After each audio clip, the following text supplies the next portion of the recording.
You know, it's always been just that genuine love. Like, we don't want nothing from you but you to be good. That's it. I can dig it. So then I seen the podcast, I was like, yo, this is dope. And then I'm checking Eb out. I'm like, yo, I fucks with Eb because Eb loves Mike. I can see it. You know what I'm saying? I see that. It's genuine. Like, Eb's a solid guy. Yeah. So when me and Eb connected on Instagram, it was dope. It was like, it always happened the way it's supposed to happen.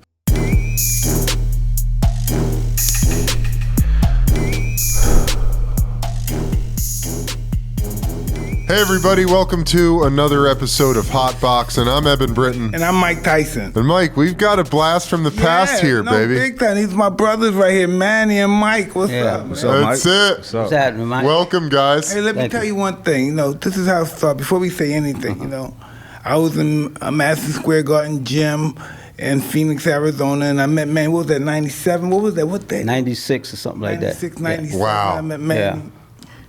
And then he's been coming in my workouts, watching him, right? He's been watching me work out, coming in my workouts. So then you start sending us to your fights. We were going to your fights in Vegas.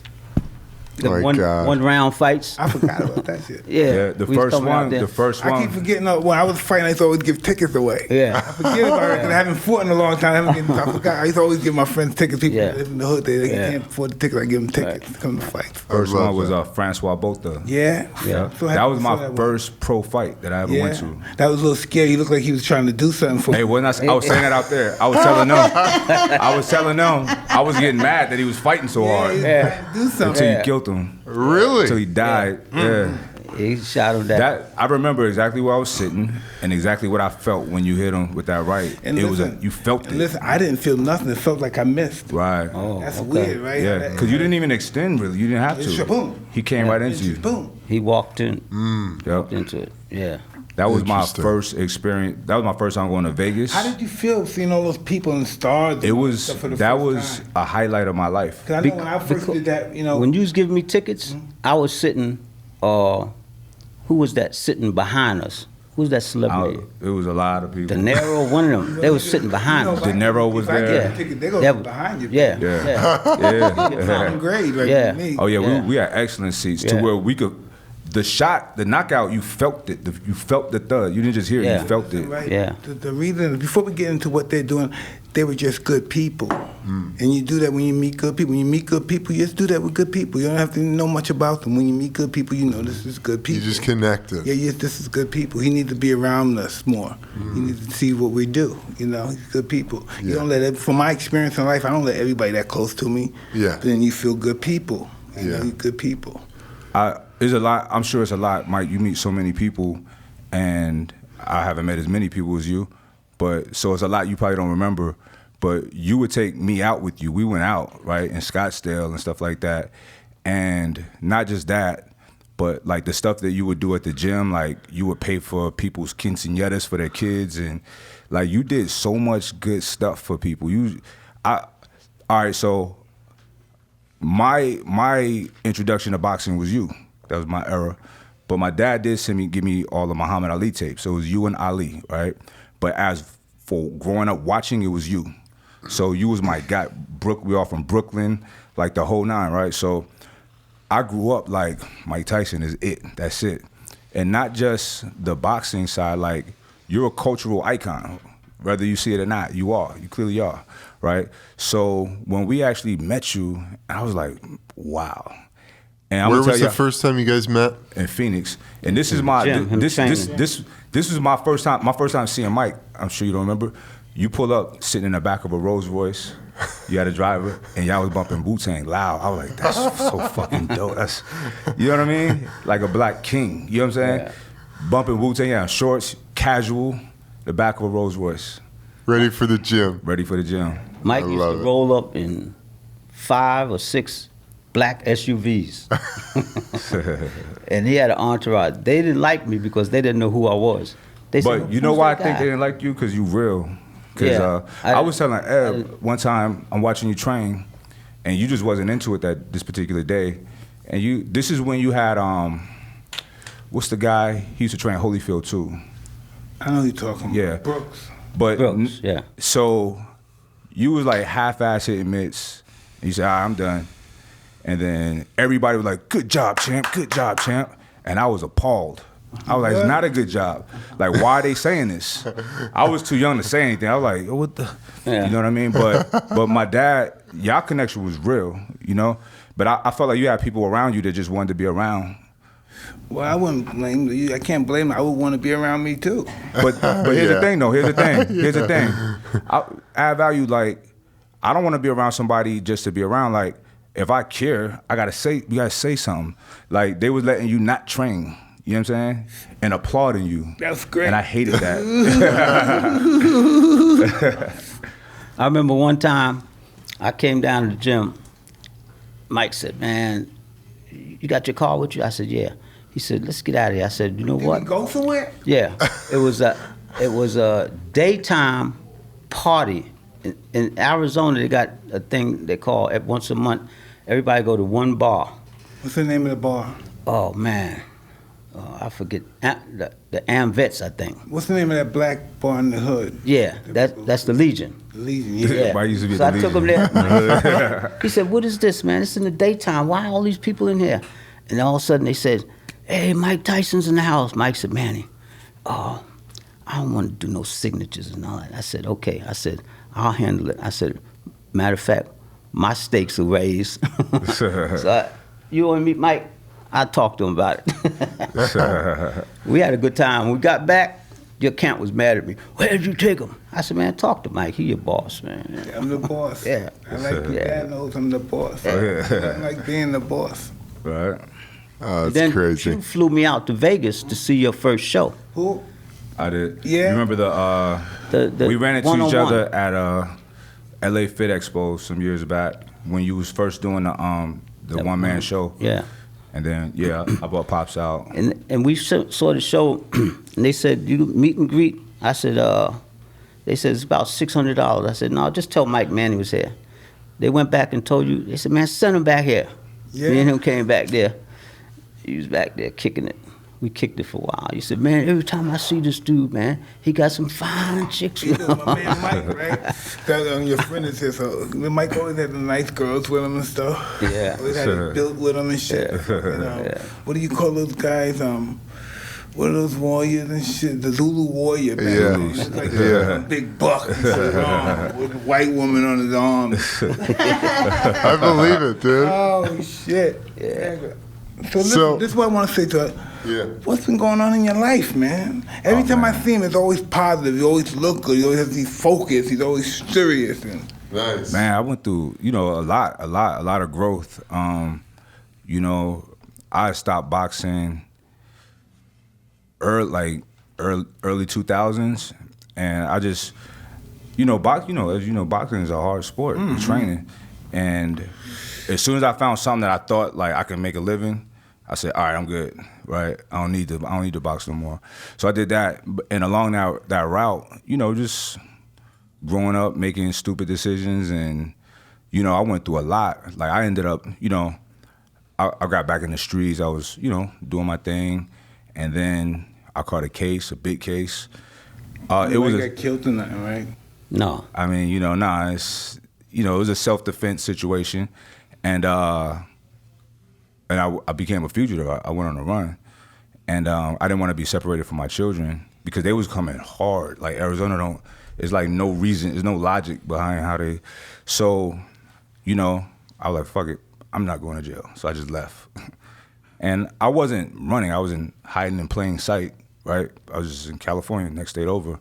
And I went through a lot, and I completely rebuilt my life. Even when I was in the streets, I was growing out of that. So I was like, I would think about my grandparents and how embarrassed I was if they can see me right now.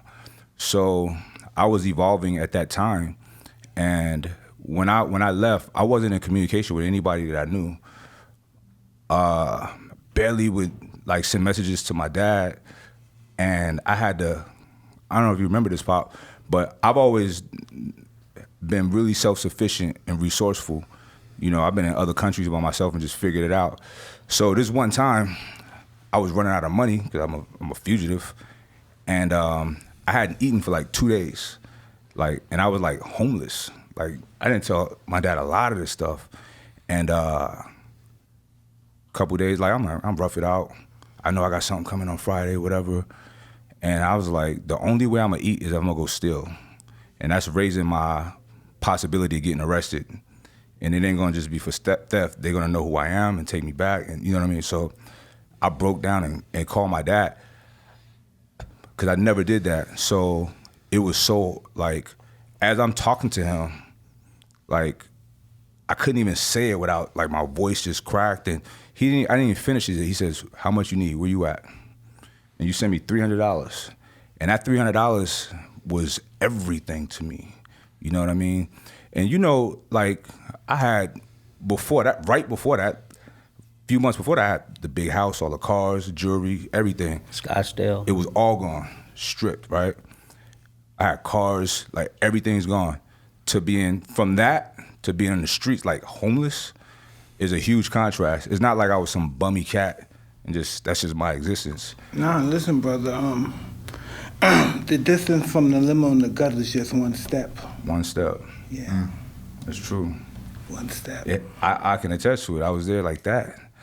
So but my dad, he gave me that. Man, my dad, like, I felt so much love from him. And my dad is the reason why I'm such a survivor. Like, my dad, he gave me all the tools. So, and then my son, like, so I figured out I can get a job, right? Cause I didn't know if I could do anything, if my ID would be in the system. I didn't know nothing.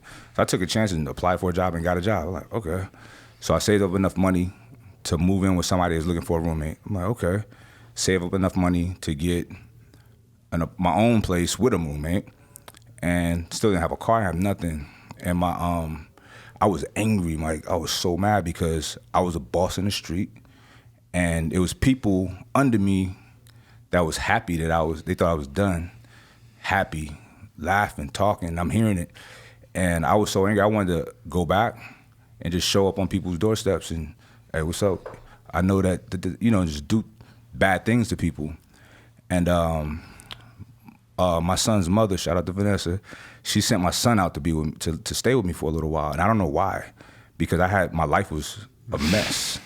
It really didn't, and she's a smart girl. So that kid loved me so much, it made me love myself, because I was like, how is this little pure soul, why does he love me? I have nothing to offer, you know what I mean? And that right there, it just lit something in me, a upward trajectory to not succumb to the conditions that I put myself in, right? So I fixed everything. I controlled my life. And that's what I believe. I'm the architect of everything that happens to me. And that's what I live that. So just started working more, saving money, started a business. Everything was doing great. And here it is, I got this great life. But guess what? I'm still a fugitive. 6-7 years pass. I'm like, hey, maybe I don't care. Because social media, I didn't intend for me to get big on social media. I was trying to avoid it, but it just happened. And people they just gravitated towards me. And one day in 2013, 2014, I was actually sparring, and I come outside. Me and my boy Chai was sparring, come outside, taking a break to walk my dog. I seen a dude walked in the gym. And my gym, there's only certain people come in that gym. I know, everybody that's coming in. Yeah, so this dude, it was a black dude. Didn't look right. The only black dude that came in the gym. I know that feeling. Who is that nigga? Only black dude. I know that feeling. Yeah. Excuse me, guys, but I know that feeling. It's real. So it's like you either a gangbanger or powerlifter. You know it's not good when you see him, right? He was just a regular dude. And I speak to everybody like, what's up, how you doing? He was like, nervous. I was like, that was weird. And then the next thing I know, sheriff's car, unmarked, sheriffs, unmarked, sheriffs. They came, and it's U.S. Marshals, and they come hard. But they came to me, they was like gentlemen, and they said, yeah, we've been following you for a while and know who you are. They're like, who are you? I was like, you tell me. You know what I'm saying? You tell me. What do you know? But, he said, I remember this guy, he said, look, man, you do a lot of good for a lot of people. Just get this behind you, move on with your life. He took me down to the substation. he came in, he gave me a pen and paper. He says, "Here's your phone. You need some numbers?" I was like, "Yes, please." He said, "Anything you'd like me to do?" I said, "Can you call my father?" And he did, right? Mm-hmm.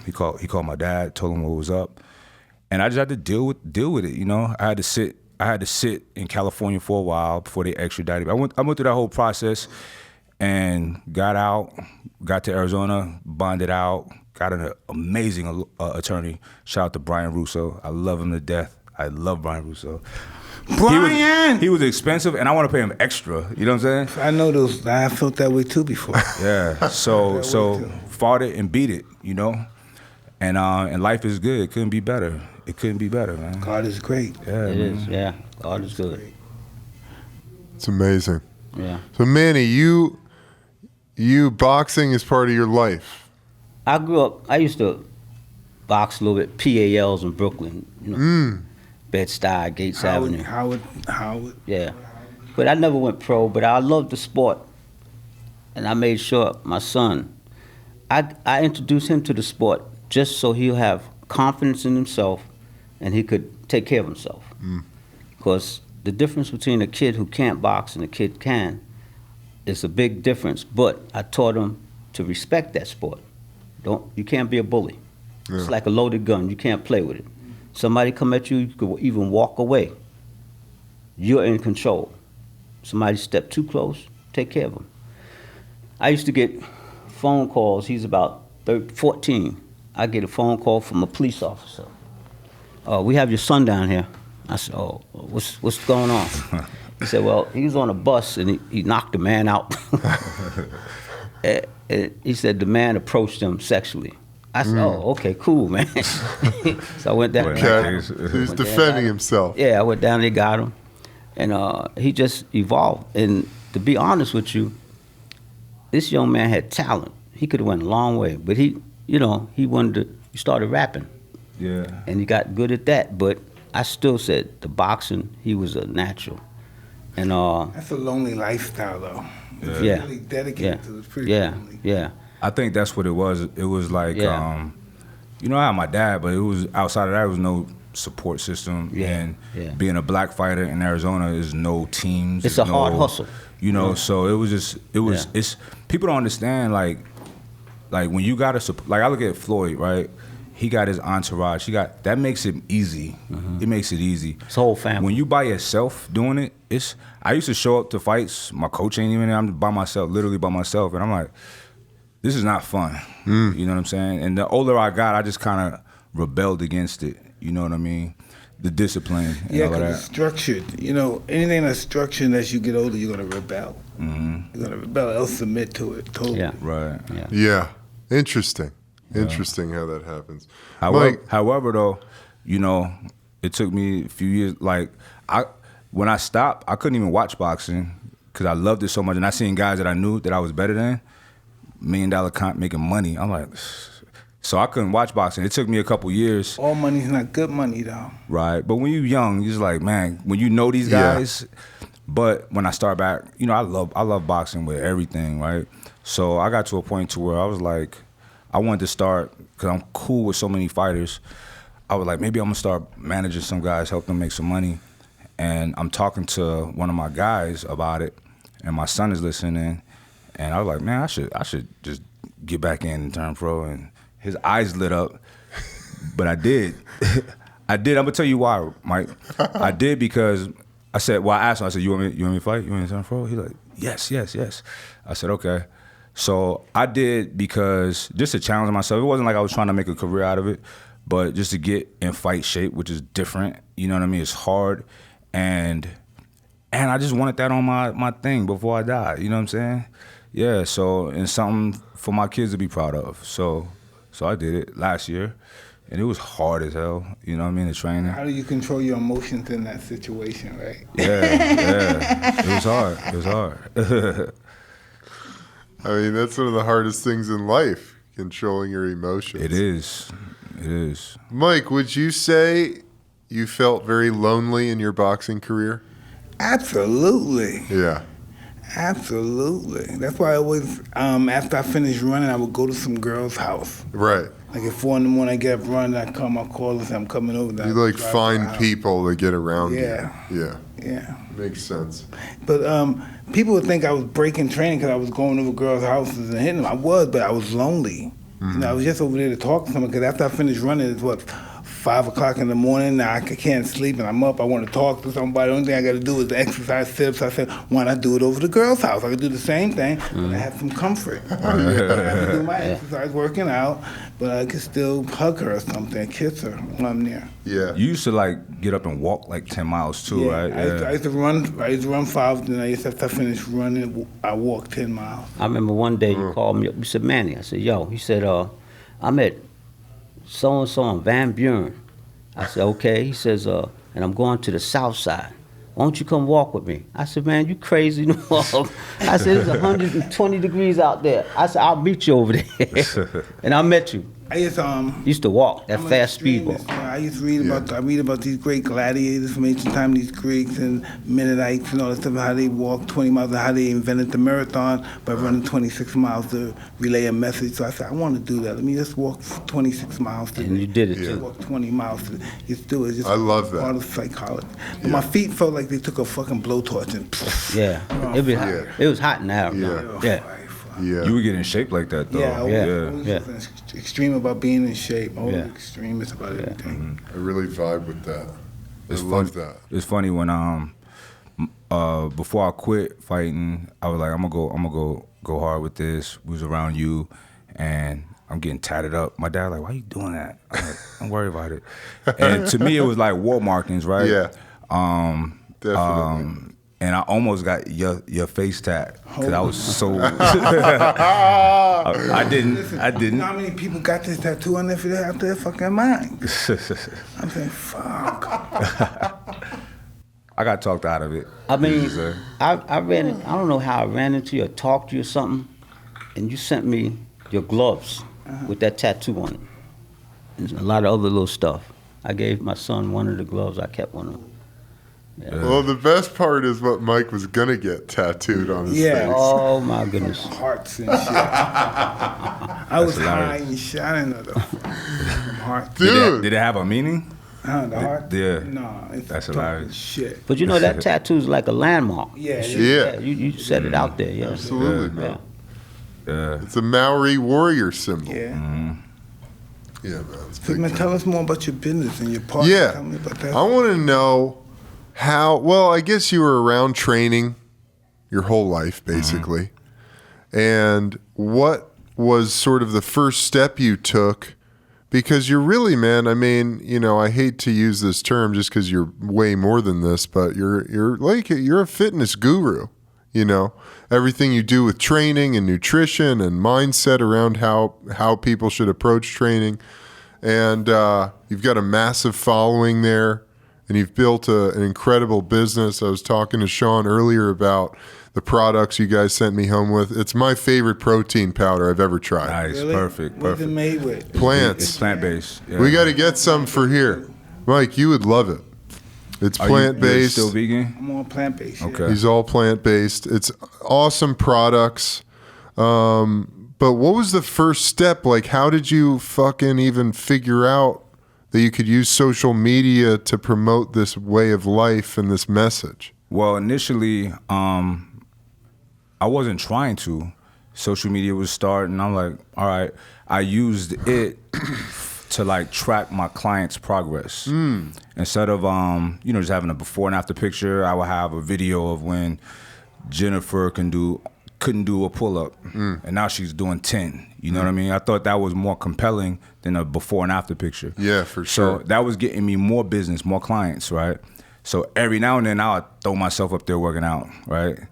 And people really liked it, you know? And I think it was just the type of content was attracting people to follow it and share it and subscribe to what I was talking about.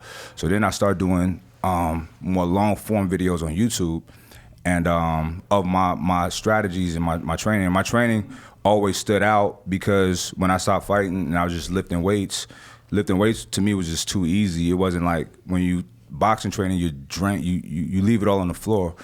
Well, weightlifting, I didn't feel that, so I just made it more intense, right? So, and people, they thought it was cool, they liked it, so it just grew, and people just started liking me as a personality or whatever, and I wasn't really trying for that. I was just. But you're a nice person though, man. Yeah, you're a nice person. You're easy to like. I like that. That's yeah, what's up. no doubt, man. So the following started growing, and then you have. But I was still training people, and I was getting to the point to where I was getting burnt out. Like I have Burnt out training people. Yeah, like all day, every day, and people will come in halfway through the day, and I'm like mad because I'm tired. You know what I mean?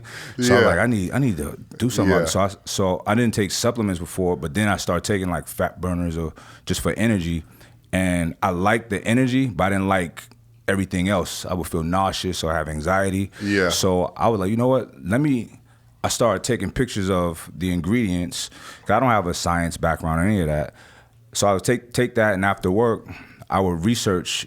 I would go look up each ingredient and see what it was, and try to figure out what did I like in these products and what I didn't like. Okay, once I identified that, I started ordering the stuff that I wanted to test on myself that I like. So I kind of like started making my own little formulas. You know, like my kitchen at the time, anybody knew me around that time, my kitchen looked like a laboratory. You know what I mean? I'm ordering all these powders, and I have milligram scales and gram scales, and I'm just making my own concoctions.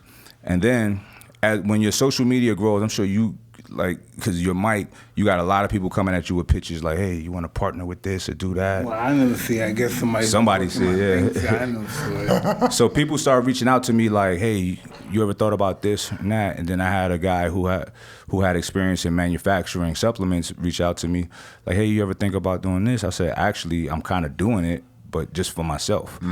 And we started talking about the formula, what I'm doing, how. He's like, okay, you want to do that for real?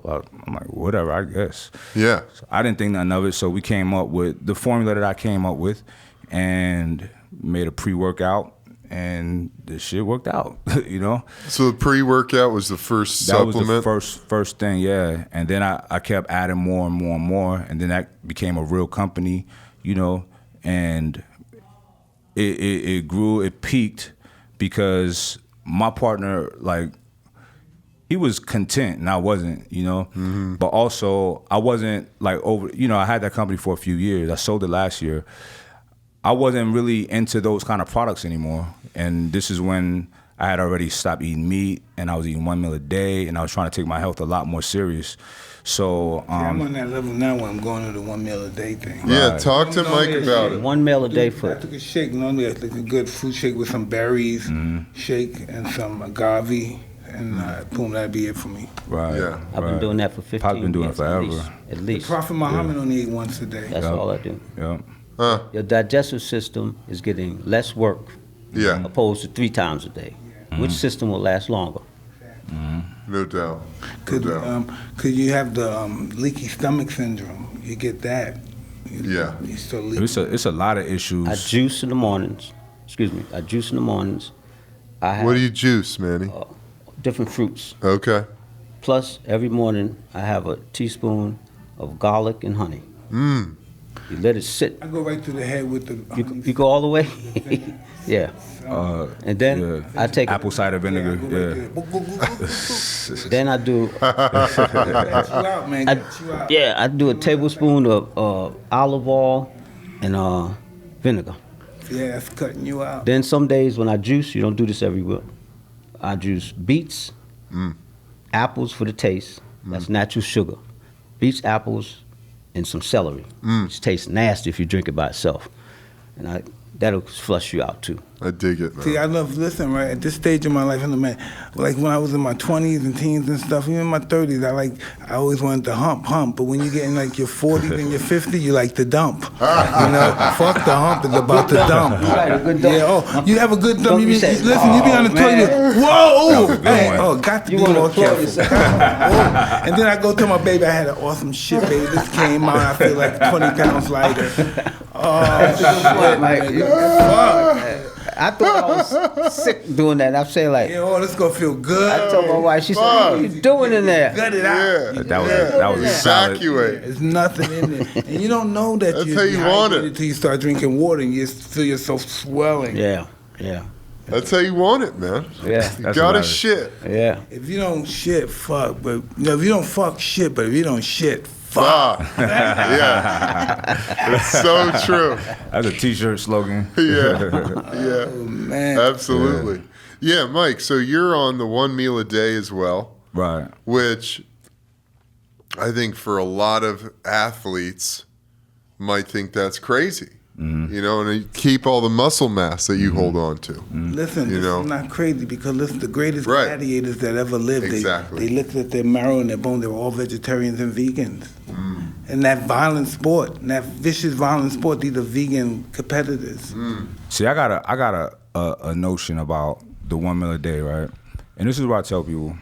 They think it's so crazy. I'm like, look, if you're not doing it, you can't speak on it if you haven't experienced it. But this is how I see it. We live in a world where there's an abundance of food, right? This is new. I mean, our species has been around for about 100,000 years. We've been kind of civilized for around 10,000 years. No. We've been around. The oldest human being is 4.4 million years old. But I mean, our genus of Erectus? Homo sapien. Homo erectus and sapien. Yeah. It's a lot of humans. Has been. Yeah. It's funny because Sean and I and my son, we're reading the book *Sapiens* right now. Oh, yeah. So it goes into that all Good. the different human evolution. But us, Homo sapiens, we the youngest ones. We're new, right? But most of that, a lot of that, you know, we were like animals, you know. And then even being civilized, 10,000 years ago, it wasn't a lot of food. Like, there's no convenience stores. There's no. Yeah. So we would go days without eating. And then when you're hungry, you go hunt. You go find food on an empty stomach, right? So here it is. We don't have to do that. Food is all around us. And, like, it's a reason why there's a quote-unquote hungry mind state. Yeah. That's literal and figurative. I You know. go get it when you're hungry. Absolutely. You don't get it. There's no full mind state. You know Yeah. what I'm saying? Yeah. So, like, when I eat, I want to relax. I want to keep my feet up. You know, so to me, It's it's recovery like, time. I want to go out, conquer my day, train, do all the things I got to do. Around 5 or 6, I eat, and I relax. My day's done, you know? So, because I know me, I don't operate well with a lot of food in my system. You're not you know? supposed to. It's the fact your body's working and it can't work when you're congested. Right. Yeah. That's why you have less food. You always, for instance, when I don't have no food, I'm always ready. Yeah, I got me too. energy. Me Now, too. there's no food. There's no fuel, but it's energy. Yeah. Because energy and fuel is psychological. Yeah, absolutely. Mike, did you eat on days that you fought? The days that I fought, yeah. Yeah. I couldn't eat. I could never eat. See, and that's the thing. You can't let your emotions and your feelings control you. Mm-hmm. You eat. Even though you say I can't eat my body. No, you control your body. Your body's purpose only to carry your brain. To serve Right. you. Right. That's true. Your body, Right. your brain, your body can't tell you what to do. Right. The brain right, is the top right, thing. Yeah. Good. right. Yeah, for sure. Good stuff. man. I get that though, man. And I think I've heard you say that many times, Yeah. Mike, about the hungry mindset. Mm-hmm. You know, you're not hungry when you're full of food. Yeah. You know, So there's no So, sense of urgency to yeah. go out and do anything. absolutely. And you're more vulnerable because you're not as agile. Right. Yeah. More alert from And plus- from the enemies. Yeah. People are conditioned to eat out of memory. Ooh, look what time it is. Yeah, I gotta eat. Yeah, they ain't hungry or It's nothing. habit. They just It's yeah. habit. Yeah. It's not a good habit. Matter of fact, it's the FDA, right? Yeah. Food is a drug. It's a Yeah. narcotic. Exactly. Yeah. People get addicted to food and their life is over. Exactly. I know, man. They're Exactly. imprisoned in their body. Exactly.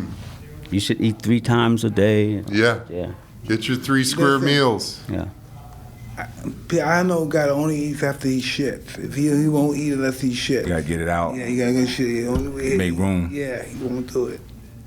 That's Who is crazy. that? Someone that works for me, he won't. He said he can't. He said, I gotta eat. I gotta shit first before I can eat again. I love it. He won't eat food on top of food. If he had one meal, he won't eat another. It makes meal on top sense. of He It won't makes do sense. I tell people all the time, it's like food is literally fuel for your body. I always say food is the enemy. It's so much. Modern food is the enemy. You're right. Chicken, beef, You're right. pork, all that stuff. All them preservatives. Sometimes certain rice, preservatives, all that syrup and all that stuff. That's the enemy. Yeah. The candy bars are the enemy. Why do you think candy bars are named with masculine names and look like people's dicks? It's psychology. All this is psychology.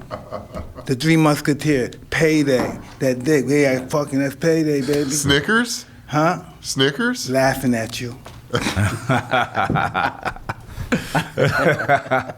Reese's? Huh? Reese's? Just so sweet. No, but really, Totally. it's promoted that way. Yeah. The candy bars. They hire people Absolutely. to think. Subliminal. Yeah, all of that is important. Listen, I don't eat meat, right? I'm riding somewhere, I don't know, maybe is it LA or is it Vegas, and I'm seeing it's just a fried chicken barrel. I don't eat no chicken, but that looked good. If I did, I said, where's that place at? Right. I don't eat meat, but it says struck my attention. It got my attention. And I said, it looks good. My mind said, but I don't eat that shit. Imagine if I did, I would go right there because it pulled me. I'm going to give you another example. I have a friend, shout out to Gary. Gary! He was an optometrist, and he used to do the eyeglasses and stuff. He told me that the owner of that place had a special rug design. When you go in and sit down, you look at the rug, your eyes will, like you need glasses. Mm-hmm. Just go there and look at that rug, he says. That's a nice tactic. Yeah. Wow. I said, seriously? He said, yeah. That's deep. The art Yeah. of persuasion's a motherfucker. For Yeah, it is. a guy like me, right? If I want to persuade somebody's family in here and their mother's not in the house, I put a pack. Let's go to the movie. So I get a pack of popcorn. I put it in the fucking heater. Poof, beep, microwave. Take the bag, throw it outside. Open the thing. The parents come in. Well, what's that? Hey, Mom, let's go to the movie. Sure, let's do that. Cool. They get popcorn. It's all about persuading. It's all about. Psychological persuasion. Saying a word that brings them to the moment of better times. You know. What do you think about, like we know that, you're conscious of that, right?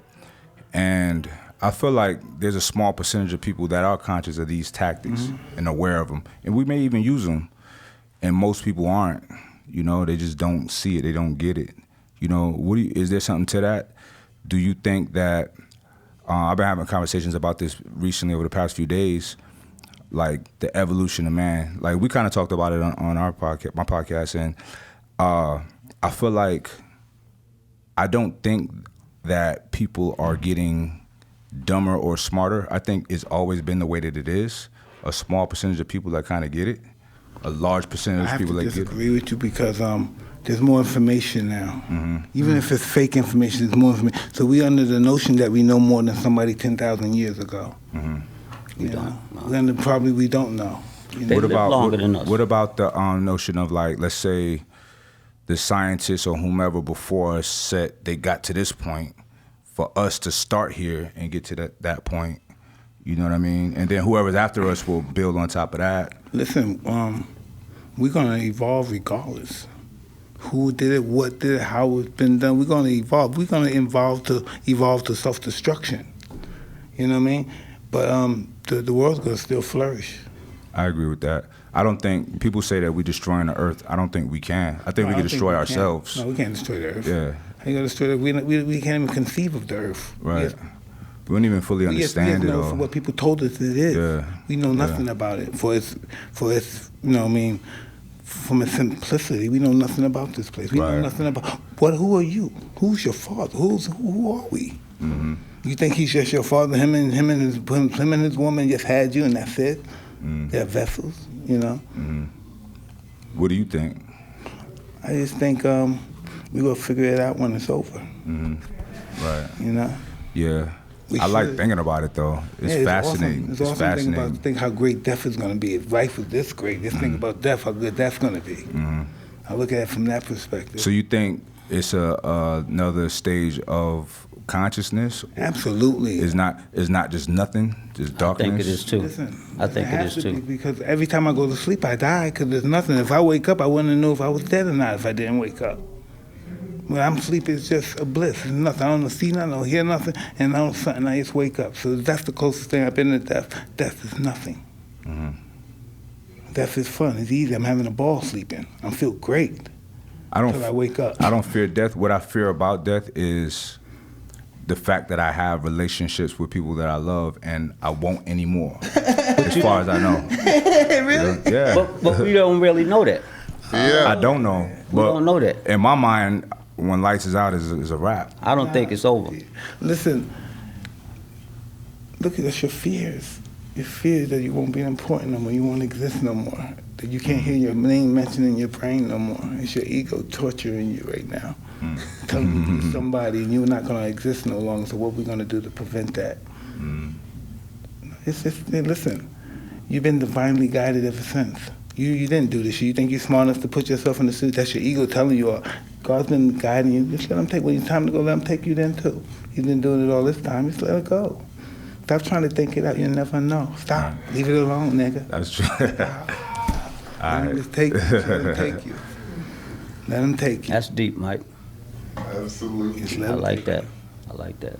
Mike's so philosophical. Yeah, life is philosophical because we don't know anything, but we want to desperately know. But we want everybody else to know, think that we know something. But the fact is, how can we tell them that we don't know anything? Well, And we try to control everything, and we don't have to. we have no control. Exactly. That's a figment of our imagination. Exactly. We can't even control ourselves. Exactly. We just let it flow, and that's where we'll go. I think we can control ourselves to an extent. To an extent. Well, No. You can't stop yourself from taking a shit. I don't want to stop. You just can't stop. Yeah. You just can't stop certain. Yeah, no doubt. Well, you can learn to master your mind. Yeah.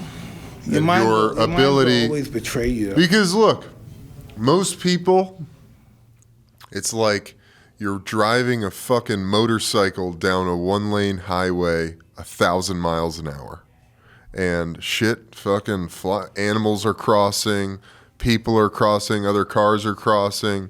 And when you don't have any control over your mind, there's gonna be a lot of wreckage, you know. But when you learn to master your mind and control your emotions and feelings, which that doesn't mean that they just stop coming. That just means you stop reacting to everything. You know, you get yourself out of the reaction phase and into being able to take action when you feel it's necessary or when, you know, it's divinely guided. Are you familiar with the toad? I am. Have you done the toad before? I haven't. No? Would we be interested in doing that, you think? You know what? For a minute I was, right? Well, not the toad specifically, but ayahuasca, right? I didn't know about the toad until I started watching your show, honestly. And Eb told me a lot about it. But here's the thing. So I've been meditating since 2016, like heavily. And for me, meditation, with me eating properly and being physically active does a lot for me, right? And I feel like it's enhanced me in a really good way. And the ego dissolution that I hear about so often, I feel like I've experienced that. However, I feel, especially in my field of work and just the people that I'm around, I feel like my ego is necessary at certain times. I benefit from it, but I kind of control that, you know? So when I need it, I pull it out and I know what I'm doing, you know? But outside of that, I get it. And not just that, just certain things, certain situations that I've been in life, like total isolation, you know? I've been in other countries for months by myself, right? With a huge language barrier, you know, and people having basic English, but it's like there's no English. So all of that, like, brought me to where I am now, how I think now. And, you know, from what I've heard from certain psychedelics that I was really interested in experimenting, when people that I trust, they're telling me the benefits from it, I was like, I think I already experienced that. You had never experienced this. I know the toad is the next level, though. Never experienced this, no. But knowing the kind of energy that you give off and the kind of person that I believe you want to be, after doing the toad, you would advance to that person quicker than you ever anticipated. Mm-hmm. Yeah. It wouldn't necessarily, like, destroy who you are, you know? it would just amplify Right. everything that you are. And, Right. and just keep you on the guard. Your man just to stay out of shit. You know what I mean? Just stay out of shit, keep my nose clean, and be the best person I could possibly be. And that's just what I got from that. Right. It made me reach one of my highest potential so far. Right. Right. Do you feel like, because some of my favorite things to watch of yours is your prison interviews. Really? Yeah. Shit, I ain't know how prison. Yeah, man. Talking shit. You were like in a different space. You were just, I was reading every fucking day. Shit. and it shows, you know. I show people these interviews all the time, like, yo, you should watch this. You should watch this, you know. And in my mind, I was thinking, like, because I've been isolated, you know, I was like, that's what that is. Like, he's dealing with himself. Wait, can I have that later, And brother? Some of my biggest peaks in my own personal growth is when I'm alone, when I don't want to be alone. You know, like I want to have a girl around just for company. Well, it's not good sometimes being with yourself because you know yourself. Yourself bring up shit you don't want to bring up. And I think it's necessary to face these demons sometimes, and you can't face it with people. You got to be alone. The demons only come out when you're alone. Yeah. That's absolutely true. And something that I've learned is physical pain is nothing to me. Emotional pain is heavy, so I agree. I've been trying to like run after that, like that bully. I'm explaining you this emotional stuff. The emotional stuff, the only reason that everybody's emotional. And the reason that we're emotional because we allow our outer life to interfere with our inner life. We let the out here get involved in here, and then our emotions go fucking whack. You know, it goes whack. And so that's why my whole objective is just to be more so distant from out there. I don't let this. And when you say out there, what is that? The world. Everybody out there, everything out this. Anything that's outside of my fucking circumference. Right. It's the world. And then it's my inner. Yeah. That's peaceful, and I got control the peace in there. And if I allow the outer world to make this inner world unpeaceful, I've lost. I might be in prison now. I might have a charge. Now anything can happen. Mike, what do you think was your biggest battle? Which personal demon for you was the biggest one to fight? I don't know. Self-worth, ego, shit like that. What, like giving yourself too much self-worth? No, not giving it enough. Not enough. Like saying, what the fuck I got all this money for? Why am I doing all this shit? Why me? Why not this guy? He had a college degree. He's smart. Why doesn't he have all this So shit? too much humility? No, I don't think I never had humility. It's not. It's didn't have information. No information. Yo, I don't think y'all realize the gravity of Mike Tyson. I do. And it's okay for Mike to not get it, because it would be kind of weird if you're like, yeah, I am all of that. But Mike, like, I have the ability of like being involved in things and also being completely uninvolved in things and watching it from a straight layman perspective. And I just want to say this: you are like, there's certain things I can say right now that you'd be like, nah. Like in terms of like boxing and who you are in boxing and combat and sports, period. Like I don't even narrow it down to sports, because sports to boxing is all entertainment. So it's all these different types of sports, but you were the king of sports as soon as you beat Trevor Berbick, and then as soon as you unify, you was the king of all sports, because we kind of talked about this, like people fear the heavyweight champion because you can beat any man up. In the world. A welterweight champion can't. We respect it, like, oh, this is cool. He's talented. He's a little guy. Yeah. Right? But heavyweight is different. And not just that, you had, to me, in your prime, you were a perfect fighter. Wow, really? Perfect. Listen, Mike, all right, we were so much fans of yours even before we met you. It was like a family. Certain things growing up was a family thing. Def Comedy Jam, Living Color, Mike Tyson, Michael Jordan. But Mike Tyson, since we were like boxing fans in the boxing family, you was it, right? So I used to, like, whoever you lost to, I'm like, yeah, but they couldn't have fought him at this time or that time, right? And as a heavyweight, you being, I remember I had all your tapes, and I remember you explaining, I was young, you was explaining how you being shorter than these guys gave you leverage to punch up. Punching down is not much leverage. The shots don't hurt, you can use your legs. I remember all of that. And, you know, I held on to all of these words, and then as a child, I was mesmerized by your boxing wisdom. You're naming boxers I'd never heard of. You know, it made me go look them up, you know? And I don't know anybody personally that know as much, and I'm friends with a lot of boxers now, currently, that don't know much about boxing history, you know what I'm saying? So that is something. You're like a scholar in that. Well, you know, let me tell you something. Like, that's just who I am. If I was involved with something, especially boxing, I got involved with it, I said, I want to know who's the first guy that ever did this shit. Mm-hmm. How the first ever start, the first person to ever put on the glove. And so I go from there, and I know the history from gladiators. That's how boxing started, from people being caught as captured after war. Slaves, right? War, yeah. and they make them fight each other for money, and that's how gladiators started, making people caught slaves or captive from another army, make them fight each other for money. Interesting. Yeah, so just having that knowledge and having that desire for that knowledge is amazing, man. And I go to war with people all the time on social media or whatever, and I watch a lot of like different programs, and I like to subscribe to smart people. And then at one point, there's one guy, he kept driving home the point about IQ and different races have higher levels of IQ, and I'm like, that's bullshit. And we start diving into like, what's intelligence, right? What about physical intelligence, right? Physical genius. Genius.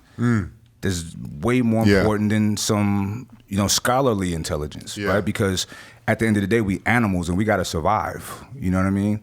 So that's the great neutralizer for all of it. Like, yeah, but we're animals, and if I had to take everything you have for my survival, I can. You smart guy. You know what I'm saying? Yeah, but that's why they have laws. Right. Because even though we're animals and we're domesticated animals, some of us take longer to become domesticated than others. That's why they got prisons. And for sure. The cage. That's right. For sure. The cage. People take longer to be domesticated than others. Right. But it happens. But back to what I was saying initially, you were, in my opinion, the king of sports. There's no basketball player. I mean, you had Jordan, but it still wasn't the same, because basketball, you share victories and you share defeats. Boxing is you. Yeah. It's fucking the highest of high stakes. Yeah. You know what I mean? Two men. When you fought Buster Douglas, Pops would tell you, I ran into my room, laid my head in my pillow, couldn't believe it. Couldn't believe it. We all like, nope. You see the count? You remember when you knocked him down? See, 1, 2. But you were so important to so many people, especially me, especially my dad. But there's so many people. But there will never be another. Like, you got Deontay Wilder and all of these guys. No one has, like, you had your everything. Yeah. It was the dopest shit. I used to love watching you telling the guy, well, turn your fucking TV off. Why are you interviewing me then? You know what I'm saying? But that's dope, because I was a wild kid. Nah, but here's the thing, though. Here's the thing. But you were real, man. You were real. honest. You were real. You were 1,000% and there was yourself. There was times that I've been around you in Arizona, and I could hear people around, oh, that's Mike Tyson. I'm going to try to hit him up for money. And so you're being poked at, whether you hear it or not. You're being poked at, so eventually you're going to have to roar on somebody. You know what I'm saying? As you should, I agree, yeah. But some people need that ass kick. That's just reality. I'm not being no bully. Some people need that because their mother and father didn't do it when they were kids. I agree with you. And so then I have to leave it up to somebody else to do it. That's why I always have to chastise my kids and let them know when you're out in the world to be respectful, because there's some kids that haven't been chastised at home, and when they come out in the world, that's going to be their first inclination with being chastised. I agree 1,000,000%. People have a hard time in my industry, like, sometimes because they feel like I'm aggressive towards them, this and the third. But, like, if you're a bad person, I don't want you to be comfortable. No way. Around if I'm around. So I do make some people. Be around bad people. I used to know the damage they can do. Right. What bad people can do, they can do some damage to last forever. Yeah. That negativity is terrible, man. the worst thing in the world. And negative energy comes so much faster than positive could even think of. It just comes 20 times faster. But the good thing is, when we all right here, we could see negativity coming. Could feel it. I could be in a room with somebody and they'll say a few words and I'm saying, let me get out of here. I'm out of here. I was reading. You know? I was reading about that. Like it was talking about humans live in a sea of vibrations. Yeah. Like fish live in water. They just don't realize that they're in it. So when you walk in a room, if people were talking about you or talking bad about somebody, even if they shut up before you come in, you feel it. You feel that tension. If we just all be quiet right now, we could feel the vibration. I could feel it. I can feel it wherever I go. Yeah. Maybe because I've been on this earth longer than a lot of people. You know what I'm saying? Manny, you're tapped in, man. Yeah. I mean, Paul, you're only 42, 43. What you talking about? Hey, listen, let me say something. You guys was talking about the brain and everything. The brain is so powerful that you can make yourself do anything that you really want to. And I experienced that. Listen, I don't even want to tell you what the brain could do. Let me go a little further. I don't even want to tell you what the brain I recently went through some surgery where they tapped into my sciatica. You know about that? Yeah. That can fuck you up. Fucks you up. I had that. I had to learn how to walk all over again. I did it in 3 months. Wow. Doctor said, well, he couldn't answer the question. I said, well, I'll answer it for you. I'm going to come back and see you guys walking. And I walked back and seen him. My son will tell you, I've been through some health stuff, but I survived because the brain, he helped me. I had a quadruple bypass before I met you, right after I met you. Nobody knew it. You guys can't guess my age, but I'm in my 70s. I could drop right now and do 100 push-ups, straight. 125 air squats. I love it, man. The other day I swam a quarter mile. So the number has nothing to do with it. It's the brain. The mind can do anything you want it to do. My son owed me 100 push-ups right now. From what? What fight? For a fight that I won. You picked the wrong guy. Listen, right? That's what when I did the toad. And the toad said, we have to get in condition. We have a lot of work to do. There you go. There you go. You know? I love it. Then we just got in condition. I lost around 60, 65 pounds since I started, right? Amazing. Like, you look great, man. And, Amazing. everything is stuck going. We purchased a fucking resort in Antigua. Man, we got like 185 acres. Hey, I'm going to run to the restroom. Yeah, go for it, but I hold you down. Yeah, we purchased a resort in the property of 185 acres. Wow. Yeah. Wow.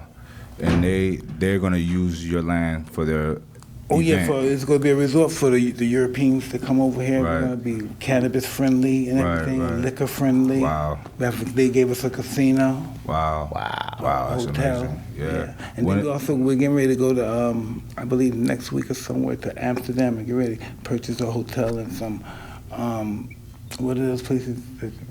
With The restaurant beef. that we eat, because over there, we just leave us. See, Oh, okay. They got certain coffee roads, shops yeah. and Purchase a couple yeah. of coffee shops. Yeah. I've been out there. Yeah, this is going to really, this Tyson and the ranch is really going to do something. Yeah. I'm really Everybody's proud. talking about it. I'm really proud to be involved with it. Nah, that's major. And you have a ranch in Vegas, right? Or the resort? Palm Springs. Palm Springs, okay. Hot Palms. Hot area. Spring, yeah. Out east in the desert. It's really beautiful, really Yeah. beautiful. And when is that launch? Next year? Next year, yes. Can't wait. There are around 600 acres can't out wait. there. That's amazing. Can't believe this is going to be cool. I'm very happy for you. I'm very happy for me. God Very is happy for great. you. God is great. I just can't believe this. God is just really great. Yeah. Mike, you came a long way, man. Yeah, I agree. You Yeah. came a long way. I had to. I had to. And you survived. You're a survivor. I had to. Thrive, yeah. I Yeah. had to. Most cats, when it was over, the boxing was over, it Chaos. was over for them. I just believed in myself, and I always had when I wanted to, I always had a good foundation support team. So I had to get around the right And people. something you said about us and all that, you got a good heart. And you could separate from bullshit and what's real, you know. And, and that's a talent. When he offered us to come to the fight, the first fight he flew us out to, You said it. You said, y'all want to come to the fight? I was like, yeah. I wouldn't have been upset if you didn't make it happen, but you made it happen. You know what I mean? Mike kept his word. Yeah, that was major. That said a lot to me. Big things, little things. See, this is just what I know. Coming from where I come from the hood. I mean, I come from right in the fucking center of the sewage, right? And I just know that some of us never did nothing like that. Been in a professional fight, see fucking wealthy people around you, and you're sitting next to them, and you feel just as good as they feel. Exactly. Right. You have pride. Exactly. You're a black man. They know better than me. Pride. I could see. Right. I could fit in this. Yeah. I still got my tickets. Yeah. That's all I good still got stuff. it. Yeah. I got it. Yeah. All the pictures, like I got all of that stuff. I remember when Custom, when I was a little kid, 14, 15, he used to take us to the fights, the Madison Square Garden. He was a big-time manager back in the day. Everybody knew him, so they let us go in free. We in front row, and I thought that was great. We had hot dogs and popcorn. I used to thought that was great. Then we went in the back room and met the fighters and talked to the fight. I said, this is what I want to do, and that was just awesome. Yeah. One thing I admire is your love and your respect and loyalty to Cuss. Oh, to the end. Yeah. To the end. And you'd be like, he's this little man, but he's intimidating, and that says a lot, you know. Do you think that your career would have taken different turns? I know he passed away, but maybe if he was around longer, and maybe if you stayed with Rooney longer, it would have been different. Yeah. Because once Cuss died, everybody was just trying to go in for themselves. Right. Yeah. People that we thought we were our friends, our brothers and shit, when money came, because we were poor all the time. We really had no money, but when money came on the scene, whoa, who the fuck are you? I knew for 10 or 15 years. I never met you, motherfucker. Right. Who's this guy? I've been with this guy for 15 years, all of a sudden, this is a crazy motherfucker. He's out to get us now. Wow. Who the hell are you? Yeah, people come out of the woodwork, man. You think you know the guy, you don't know him shit. I had a lot of friends when I played in the NFL. Right. Family Yeah. that A lot you of don't people. know of come out. A lot to of the people wanted to hang out, come to games. How'd you deal with it? Nigga, I was fucking. I was open. I really vibe with Mike. I was fucking so mad. Oh, God. For tickets, get you so much tickets and party. Oh, God. I was very open, You couldn't believe it. like Mike. I gave away a lot. Is that fucking Dennis Rodman right there? Yeah, he's here. D-Rod's here. I'm looking at that Dennis Rodman right there. Yeah, that's what it is. Just another day at Tyson Ranch, y'all. Shit, nigga. Dennis is cool. We had him on the pod.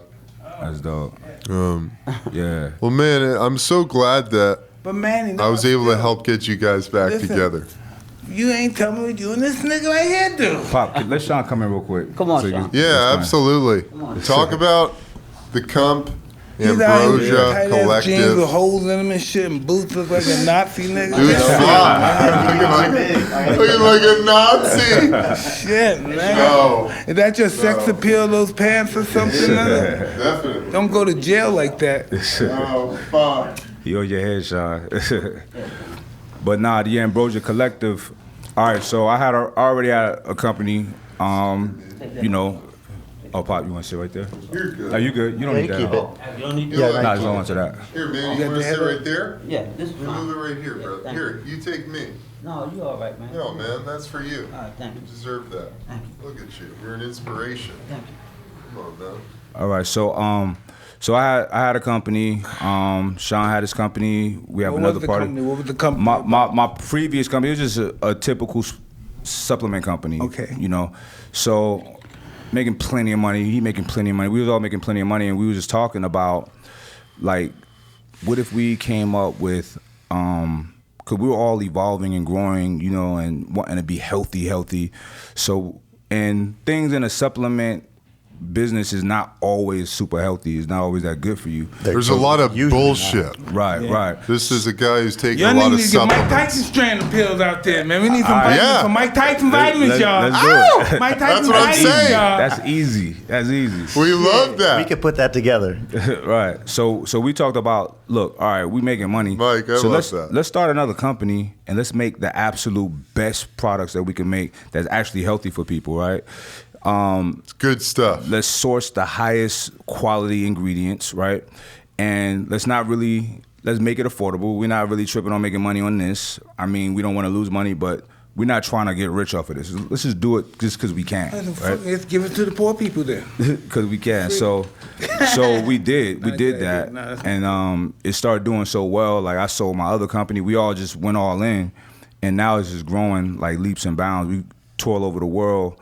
It's worldwide, and we market it by educating people on what kind of products, the ingredients, and when you don't know, you don't know. But once somebody bring this to your attention, you're like, okay, I need this. You know what I mean? So, and not just that, things that are really good for you usually taste like shit. Absolutely. And that's okay. But I'm all right with that. Me too. But this thing, you get adapted to it. I tell you, Right. I take my apple cider vinegar to the head. Boom, boom, Right, boom. 'cause you boom, know how boom, good it boom. is for you. It burns my guts. yeah. But for example, we found a way to take apple cider vinegar, dehydrate while maintaining its integrity, and deliver it in a capsule so you don't have to have it be on your teeth and erode the enamel on your teeth. Well, I don't care about my teeth, but the fact is, I care about your teeth. well, thank you. Yeah. Thank you very much. Everyone loves when you smile and when you crack jokes and laugh. So that's one of the best parts of the podcast. Now I'm gonna buy new teeth and whiten them up. There you go. Solution.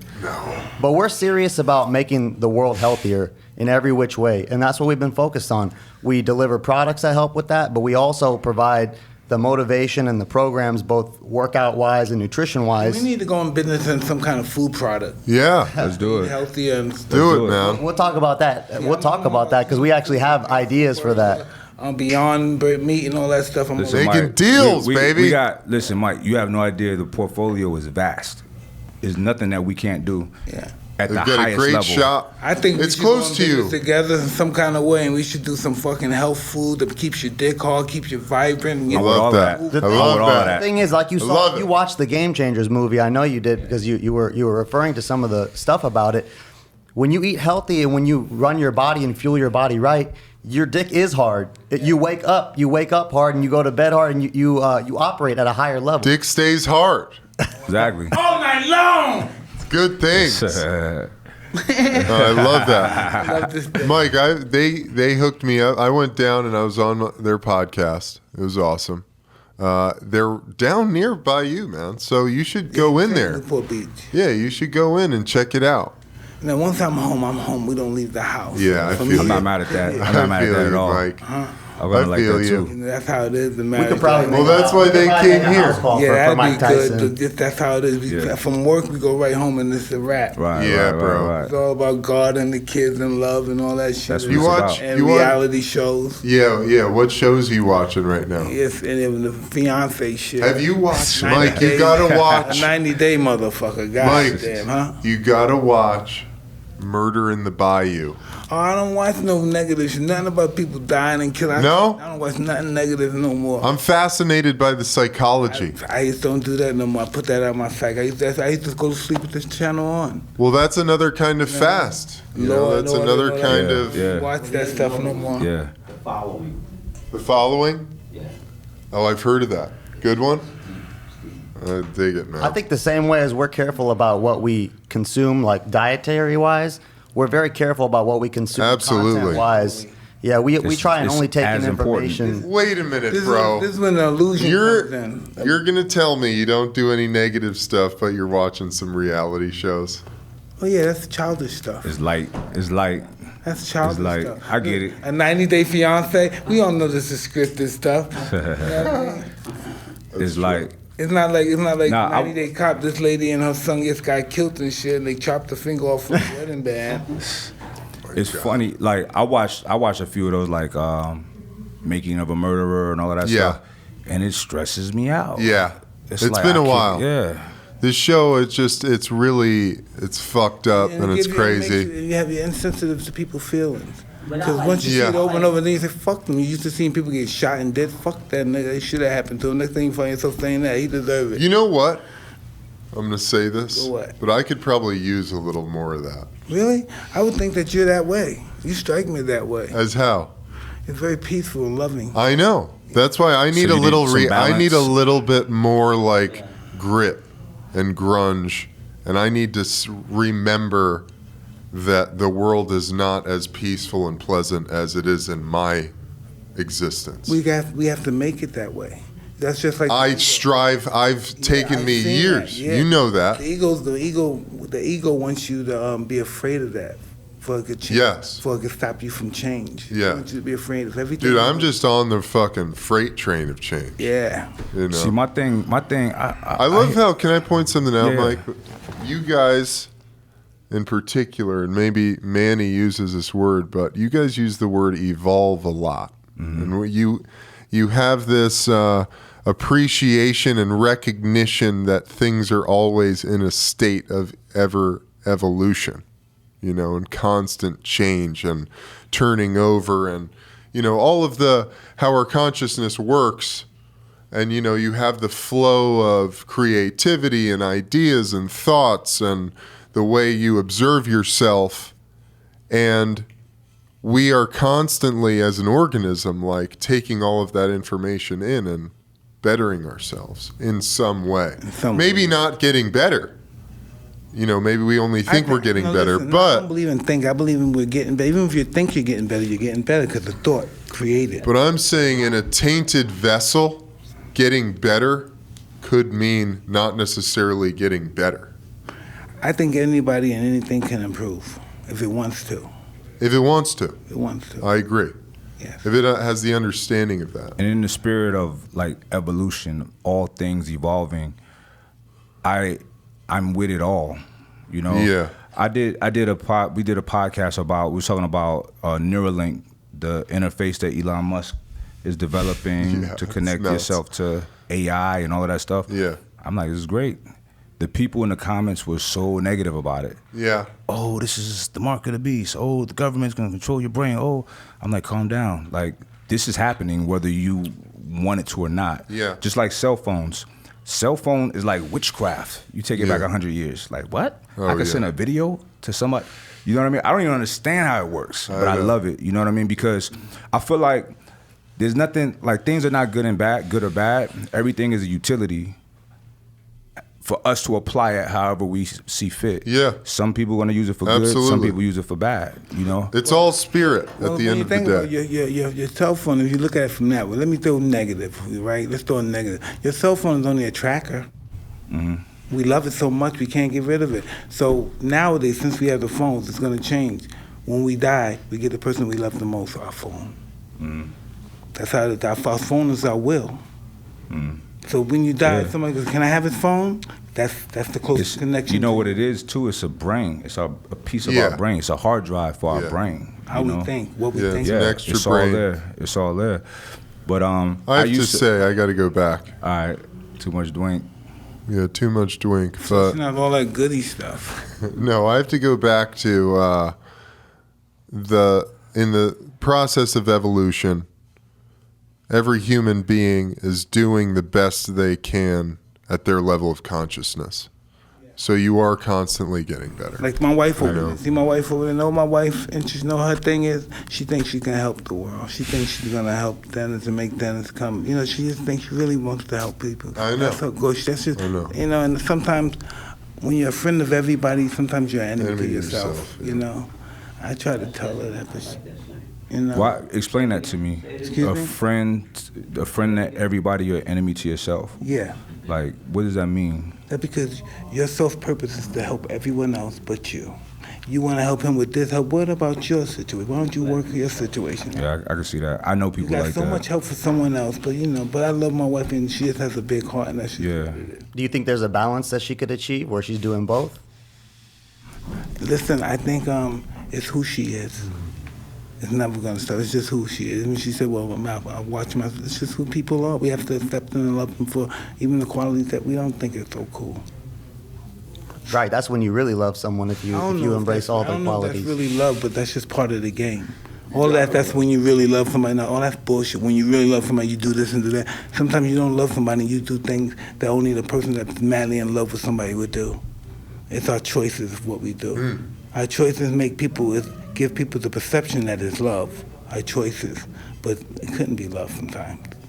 You know, love is all a perception. Why is it called love? Why isn't it not called fuck? Why not? Why is it love? What's that word? Love? I think because we. Why when someone says love, it's a call to command.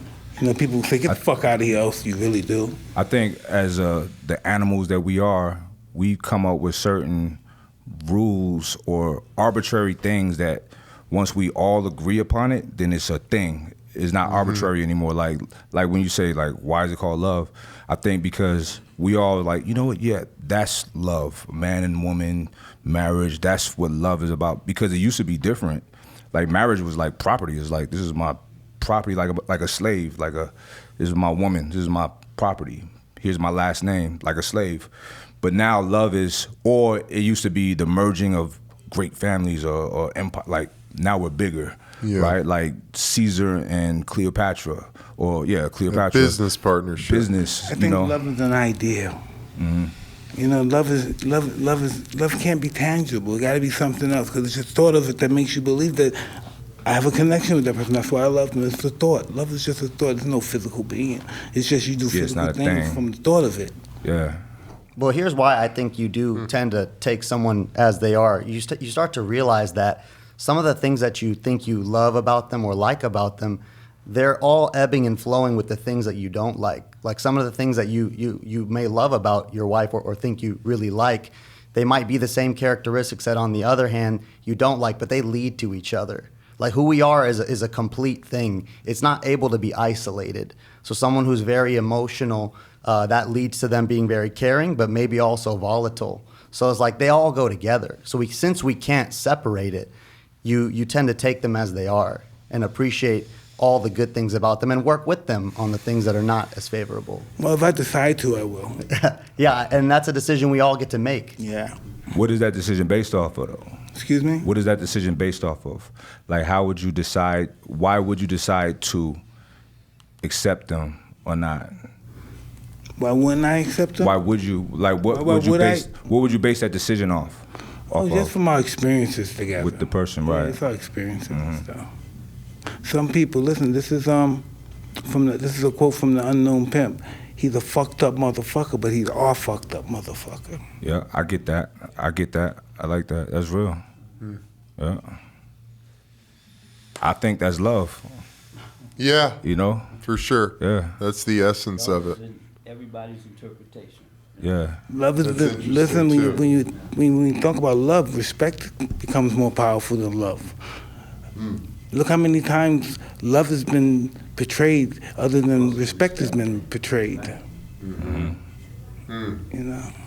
That's interesting. Listen, think about the things you did to people you love, how you hurt them, but think about the things you did with people that you respect. You never wanted to hurt them. You never want them to have you in a bad spot in their mind.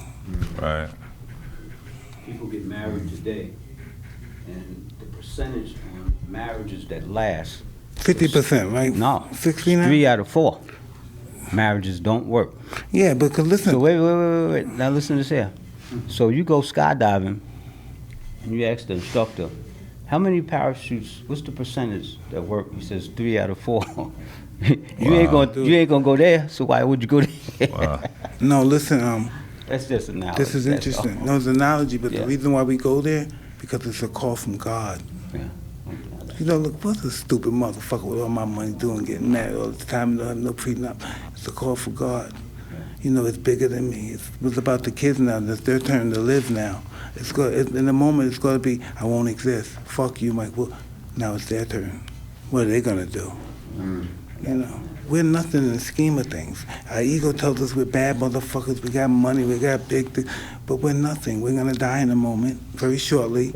And then, it's not happening. See, look, I agree with you, but I also think that we are something because while we're here, I mean, yeah, we're like this, right? We're dots on a little ball floating through space. But shit, I'm so proud when I see, you know, my son's report card or my daughter's dance recital.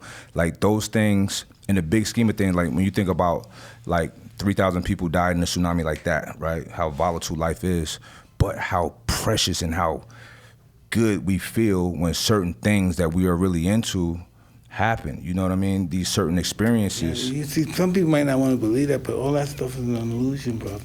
It is, but it's an illusion that movies are not real, but I enjoy it. You know what I mean? I guess I'm in a place where I am very, like, even when I'm speaking to people about health and nutrition, I'm like, look, guys, I can get hit by a car tomorrow, you know what I mean, and be done. So it's not, you know, you live life, but I appreciate what I have right now. Well, I don't have tomorrow. I don't have yesterday. I have right now. Because your feelings are enslaved by your emotions. It may, But- yeah. But I'm all right with it right now. When I grow out of it, if that's an evolution that's to come, I'm here. I'm with it. I'm open. You go, fuck, what am I doing? That's fucking illusion. That's not even real. You know, all of those things, though, as we perceive them, in many ways are just as real as the Earth revolving around the sun, the stars, the galaxy, the universe, because sure, these things don't happen anywhere else. Nowhere else in the universe That we discovered. that we've discovered, that we can see, do these dramas play out, you know?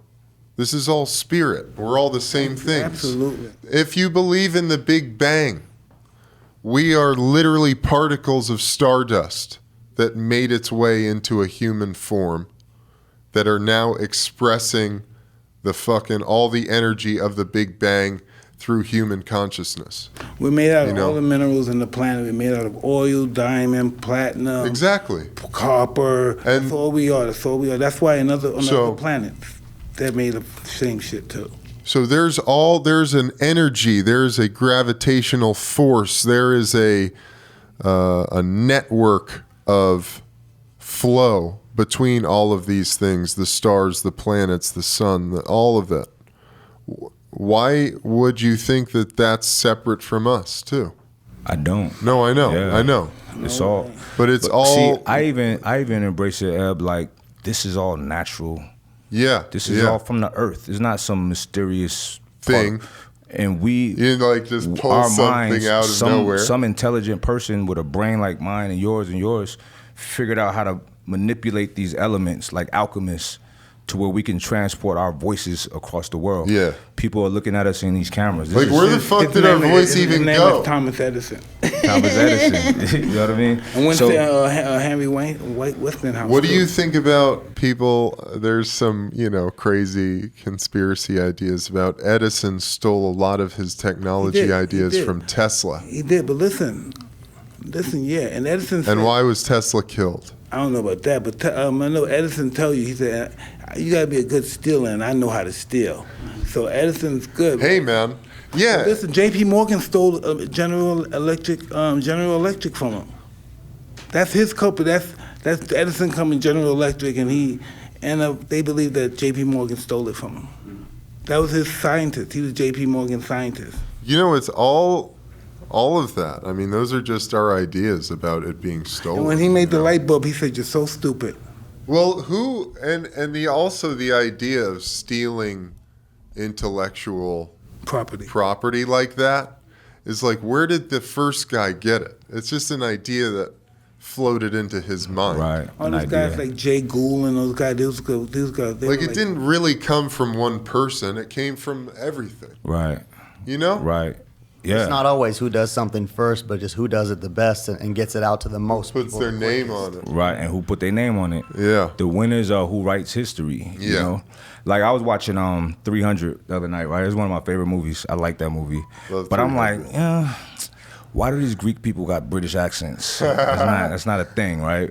And then it's like, why are the evil people black and Arab? You know what I'm saying? Yeah. And I'm like, why? Okay, if you're making people look like that, why are like the 300?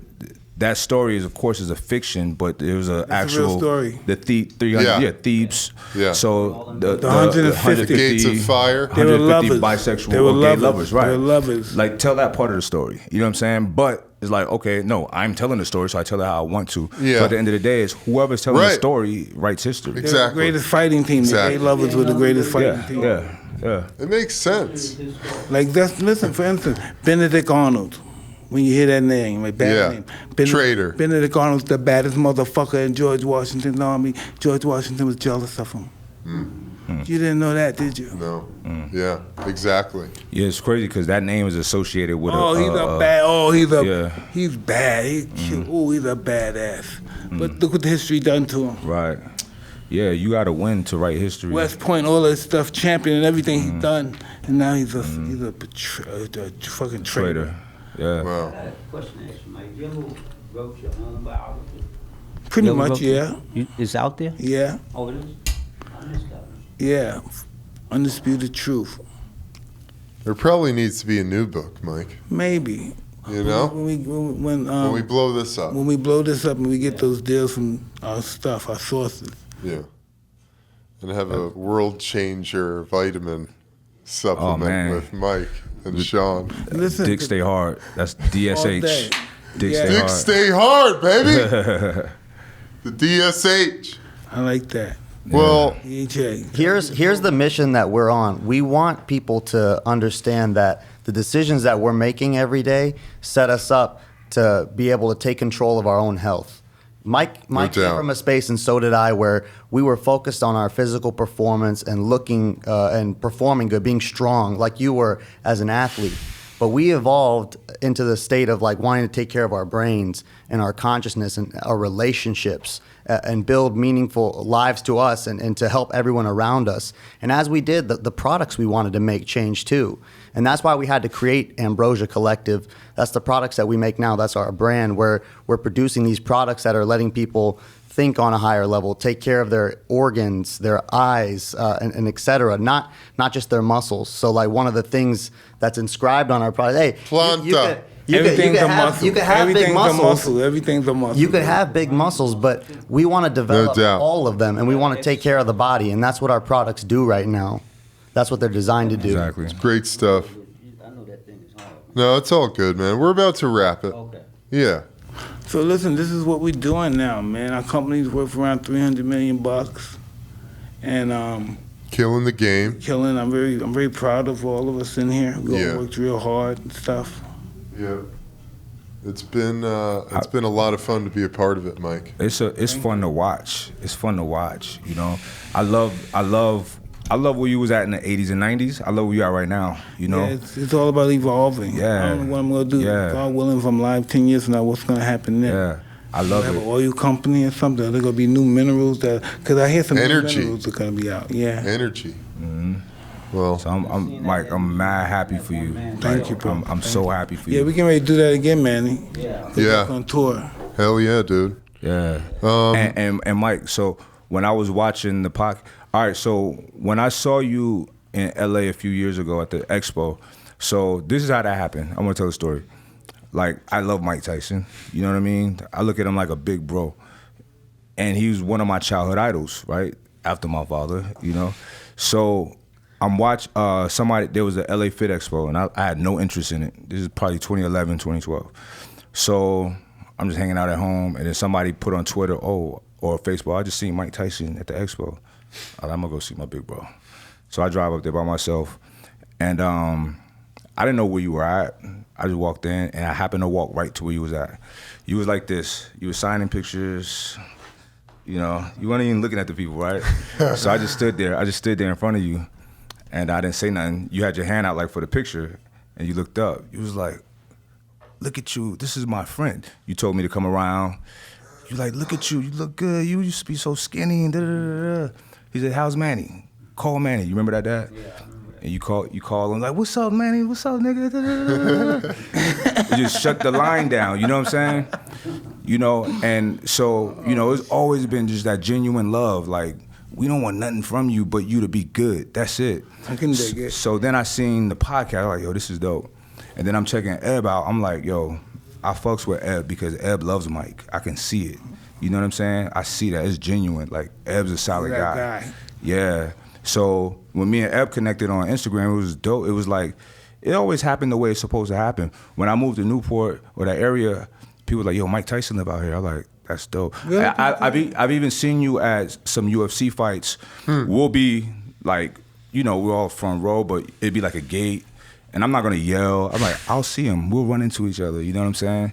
I always had confidence in we're gonna be brought around each other somehow, and it happens. It always happens. And this So just played out. cosmic, It man. played out so dope. Cause for y'all that don't know, like him, my dad and Mike fucking rocks with each other. My dad loves Mike. Mike loved my dad, and I wanted my dad to see Mike so bad. Yeah. So this all happened. It wasn't some big scheme. I'm like, okay, like we played cool. We met. We ran into each other. Then y'all called me on the plane. I like, cool. I'm gonna fly Pops out. Don't tell nobody. He said You know what I mean? surprised me. I didn't know what it was. You know, like, Pull up here. I said, what kind of place is this, man? He says, it's a podcast. I said, oh, okay. I said, you know, Mike do a podcast. He said, you ever watch? right before he got the car. I said, You yeah. said that? Yeah. I said, Mike does a That was his podcast. first words. I said, yeah, I watch it a lot, man, you know. So I we love walking- that. So wait, we walking in, and then I smell the weed. I still didn't put it together, and I'm saying, like, damn. And smoking in And, here. and then they got him on the podcast with Hello. LL. LL, and I said, yo, I seen that one with him. Then I looked around and I seen him, and I said, that dude looked familiar, man. And when I heard that deep voice, Giant looked at voice. That was the giveaway. and your man here said, you ever see Mike? I said, yeah, I used to be, man, he was real cool. He said, yeah, he'll be here in a minute. I said, he said, man, Damn why it. you tell him, Got man? It was a pleasant Well, surprise man, to see you, I'm Mike. I'm so glad I could help get you guys together, Appreciate that, man. man. Manny, so great to have you, man. My Thank pleasure, you. man. My pleasure. Thank Love you you, for brother. inviting me. Nah, Love you, Mike. We All love you, guys. nigga. Chill. You're an inspiration, bro. I love it, man. Thank you. And Mike, of course, brother. Yeah, man. My Thank- brother from another mother, yeah, for man. sure, man. Thank you for having us. Really appreciate it, man. It's really good So to where see are you see living at right now? Newport Beach. That's just the permanent thing. Yes, For real. I'm here He moved here last year to go all in for Ambrosia. with Yeah. the company. Yeah. Yeah. We have our awesome. office right there too by Hoag Hospital. You know where that is? I have no idea. It's pretty close. Yeah, it's real close. It's right in there. It's right in Newport Beach. Tell them where they can find the products, guys. Yeah. AmbrosiaCollective.com or just at That's Mike it. Rashid on it, whatever. Yeah. And we got you. We're gonna have a care pack sent up here because we want you drinking the planta. If you're making smoothies, especially, Yeah, we Yeah. got I want something for planta you. in there. Planta. That's our organic plant-based protein. Plant-based. Yeah, we don't. Yeah. We actually Pea don't make protein. any. Yeah, Life change. yeah, Organic, Yeah. organic Plant-based, brown my whole rice. life, best thing I ever did in my life. Right. This shit. Yeah. Yeah. I Yeah. feel revitalized. I Yeah. feel like I got my youth back. hell yeah.